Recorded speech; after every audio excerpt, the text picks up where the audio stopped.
coming up on this edition of Southwest TV News. The SARCAN depot in Swift Current is a hub of activity on any given day, as local residents bring in various items for recycling. Opened back in July of 1988, the Swift Current depot has helped recycle millions of pop cans, bottles, and other beverage containers. As the temperatures heat up throughout the summer season, it's a good rule of thumb to seek shade and stay hydrated. The same concern should be given to your pets, as they too need to stay cool to prevent heat stroke. And with the ongoing hot temperatures, the Water Security Agency is advising livestock owners and the general public of the health risk from coming in contact with blue-green algae.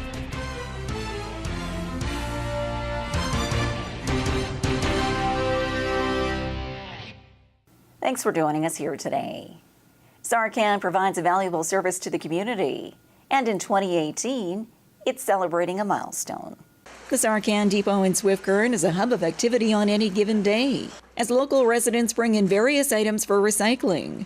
Opened back in July of 1988, the Swift Current depot has helped recycle millions of pop cans, bottles, and other beverage containers, while diverting these items from the local landfill. And along with helping the environment, SARCAN has created viable employment. Roy Whitlock has worked at SARCAN for 30 years and enjoys the friendships he's made over the years. Good. I like it here. Got good staff and everything. I'm from Maple Creek. I was born and raised there. I moved to Swift Current in 1971. And I went to the Building Center for 15 years. Then in 1988, I started at SARCAN. And Roy has also seen firsthand how recycling has changed over the years. When I started in 1988, all we took is cans. Then eventually bottles, plastic, electronics, milk jugs, microwaves, and everything. We average over 250 customers a day. And with millions of containers returned to the SARCAN depot in Swift Current each year, Supervisor Matt Hobrick says there's a full process to get these items to their next recycling stop. So once they get sorted up front, they come back, they go through the crushers, and they get thrown in the totes, and they get stacked onto the trailer and that. And from there, it gets shipped to Regina. And from Regina, they get shipped for the States and throughout the country here. On a yearly, we do about 14 million containers. On a daily average, we do about 50,000 containers in that.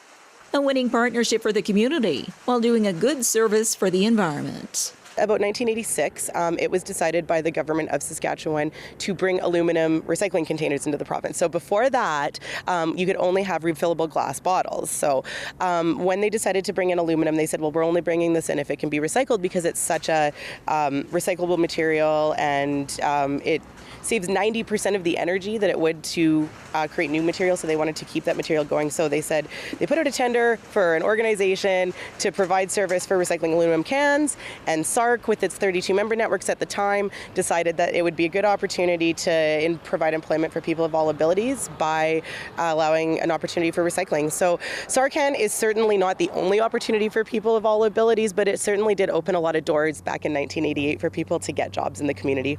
SARCAN in Swift Current employs 18 staff and is open Monday through Saturday, operated by Sask Abilities.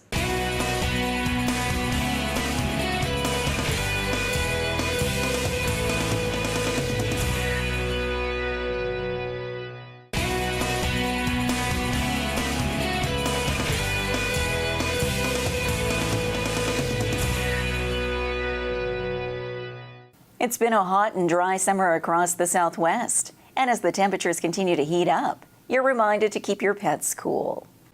As the temperatures heat up throughout the summer season, it's a good rule of thumb to seek shade and stay hydrated. The same concern should be given to your pets, as they too need to stay cool to prevent heat stroke. And it all starts with not leaving your dog in the car unattended. It becomes very warm very quickly inside a vehicle. Even if it doesn't seem that warm outside, inside the vehicle is way hotter than outside, and there's no air movement. Even if you crack a window, not enough air movement for your dog. If you aren't comfortable sitting in there in the heat with the window cracked, neither is your pet. I know that there have been instances of people actually breaking windows of cars with animals in them, so Because if you don't want your window broken or your pet to be unhealthy, don't leave them in there. Along with ensuring your dog has plenty of cold water and shade, you should also plan your walks during the cooler time of the day, as the hot pavement is not good for your four-legged friend. Pavement also gets quite hot quite quickly, and if you can't rest your bare hand comfortably on the pavement, your dog shouldn't have its feet on the pavement either.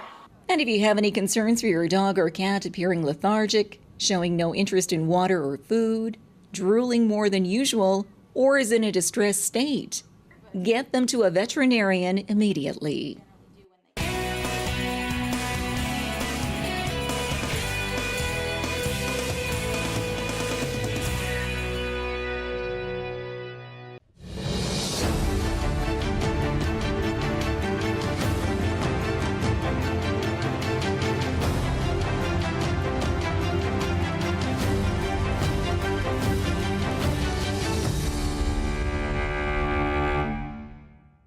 Hot temperatures and stagnant water are the perfect recipe for blue-green algae, and you're reminded to stay clear of these types of water. Algae blooms are a common occurrence throughout the summer season on area creeks and other bodies of water.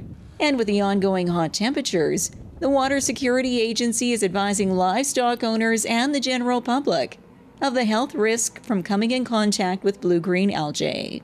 Some of the biggest risk is to animals, household pets, and livestock, and because they can be toxic to them. So it's certainly something that producers want to be aware of if they do see that in some of their areas, and then also just the public beach areas. You'll see it, and it's heavy concentrations of a blue-green color, kind of a shimmering, foamy, or often pea soup, sometimes tan in color, but bright blue, gray sort of thing. So that's something to look out for.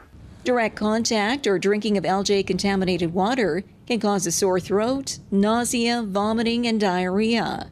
In addition, you should not consume fish or shellfish caught in bodies of water where algae exists.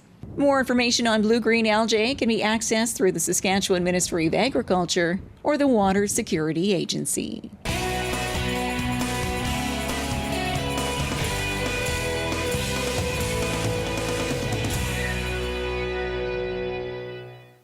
Well, this brings to a close another episode of Southwest TV News, reporting the stories that matter to you.